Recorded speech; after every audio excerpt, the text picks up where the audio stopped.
Hello guys! Hello para to sa lahat ng mga Aquarius. Aquarius, welcome dito sa aking channel, Kapalaran 888. Welcome. Alamin natin kung anong messages, vibration, gabay energy para sa lahat. This is general reading. Emerging into grace. I open my soul to grace. Wow!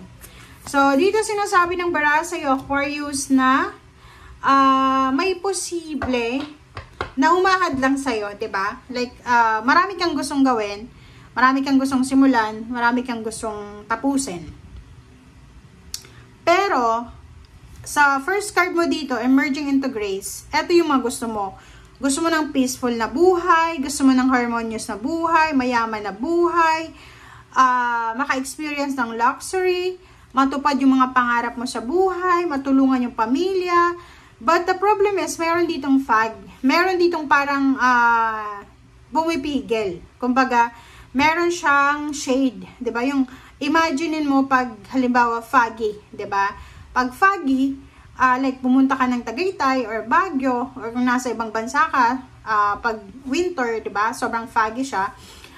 Sinasabi ng baraha dito na madilim, 'di ba? Hindi mo masyadong nakikita yung view kasi ma-fog, 'di ba? Pag nagda-drive ka, tapos sobrang foggy, kailangan mong huminto. Kasi hindi mo sigurado kung saan ka papunta, or baka meron kang, kung ano man, madisgrasya, or ano pa man. So, yung situation mo ngayon, same din yun. Diba? Parang may gusto kang puntahan, may destination ka, meron kang gustong gawin, meron kang gustong goals na gawin, plano. Pero, sa kasalukuyan, madilim pa siya. Kumbaga, may humahad lang pa.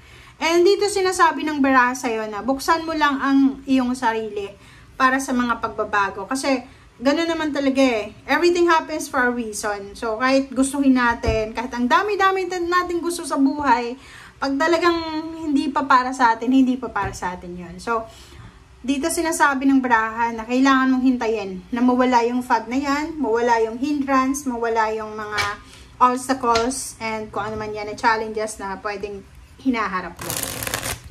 Okay.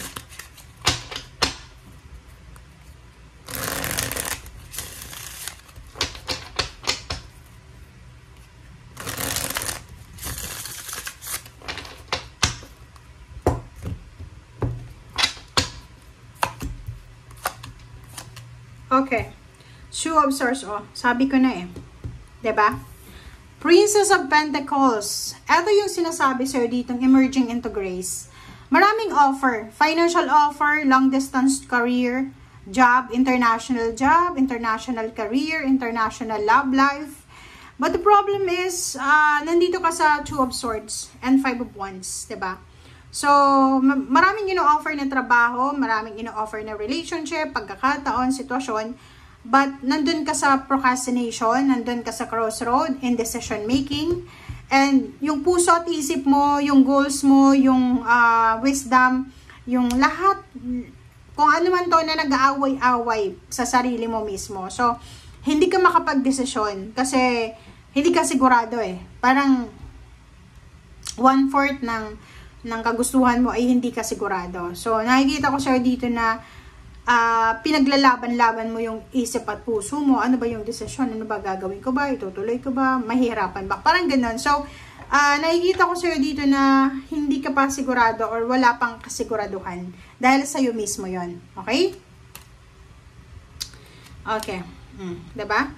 So, sinasabi sa'yo dito ng baraha, Aquarius, na mag-iingat tayo sa mga balita, communication, napaka-importante yan. Kasi yun nga sinasabi ko sa'yo, ang daming fake news. Doon sa Gemini, sinabi ko to. Maraming fake news, maraming mga scam ngayon, information. And mag-iingat kayo. Kasi ang daming scammer sa panahon ngayon, nakakaloka.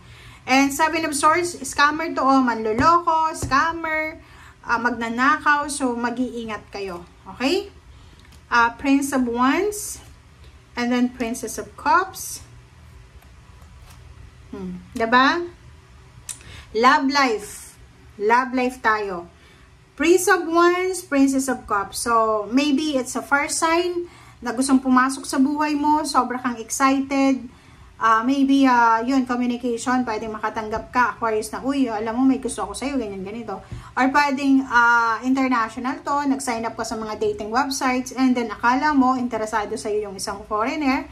And mag-iingat ka dito kasi, sa sobrang excitement mo, pwedeng ma-take advantage ka, and then, diba, pagsisisihan mo, yung desisyon na gagawin mo. So, mag-iingat tayo.